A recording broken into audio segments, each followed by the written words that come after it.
মানে হইতো কি? এখানে ডান্স শেখানো হতো, গিটার শেখানো হতো, অথবা তবলা শেখানো হতো। হালিম হালিম, ছিল, হ্যাঁ তারপর হ্যাঁ। শওকত ছিল, তারপরে আপনার শওকত ওস্তাদ আসতে জি জায়গায়, বক্কার ছিল এখানকার সভাপতি। কিন্তু বাঁশির ওস্তাদ কেউ ছিল না, না? না ভাই। আজকে আপনাদের মাঝে তুলে ধরব অযত্ন অবহেলায় হারানোর পথে ঈশ্বরদীর ললিতকলা একাডেমি।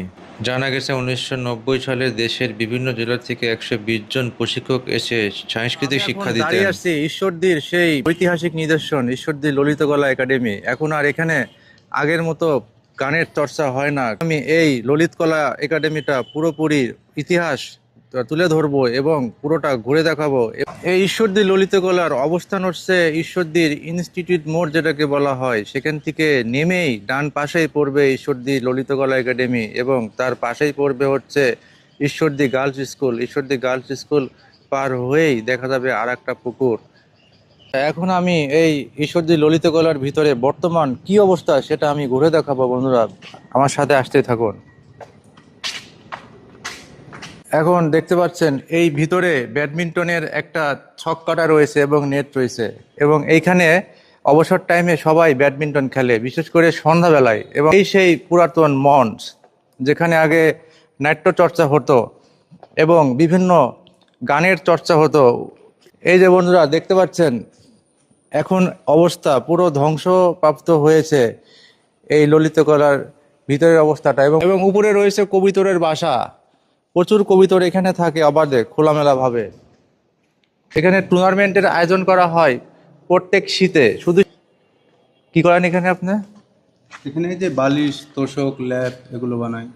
এখন এই ভিতরের অবস্থা দেখতে পাচ্ছেন, এই বড় ভাই এখানে বালিশ তোশক ল্যাব। জি, তো কতদিন ধরে এখানে এগুলা কাজ প্রায় করতেছেন? 25-26 বছর এইখানেই কাজ করেন? এখানে। অথচ সময় বড়ই নিষ্ঠুর বন্ধুরা, সময়ের সাথে সাথে কত কিছু পরিবর্তন হয়েছে। যেখানে হতো আগে নাট্যচর্চা, আর এখন সেখানে হচ্ছে বালিশ কাঁথা তৈরি এবং ব্যাডমিন্টন খেলার আসর।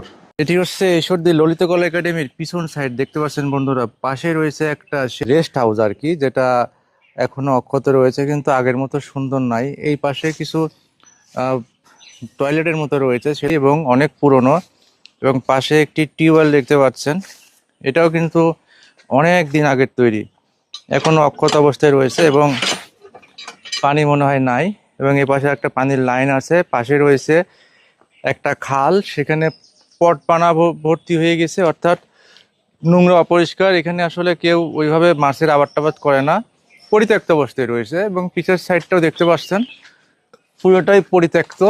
পরিত্যক্ত অবস্থায় দাঁড়িয়ে রয়েছে আমাদের এই ঈশ্বরদীর ললিতকলা একাডেমি। আজকে আমি এই আপনাদেরকে ললিতকলা একাডেমিটি ভিতরে এবং বাইরের পুরো পরিবেশটা ঘুরে দেখালাম এবং বর্তমান অবস্থাটা তুলে ধরলাম। এই ভিডিওটি যারা দেশ এবং দেশের বাইরে থেকে দেখছেন, অবশ্যই লাইক কমেন্ট করে পাশেই থাকবেন। এবং এই ধরনের ভিডিও যদি আরও চান, কমেন্ট করে জানাবেন। ঈশ্বরদীর ঐতিহ্যকে তুলে ধরার চেষ্টা করি আমি এই ভিডিওর মাধ্যমে। পরবর্তীতে দেখা হবে অন্য কোনো ভিডিওতে। আসসালামু আলাইকুম, খুদা হাফেজ।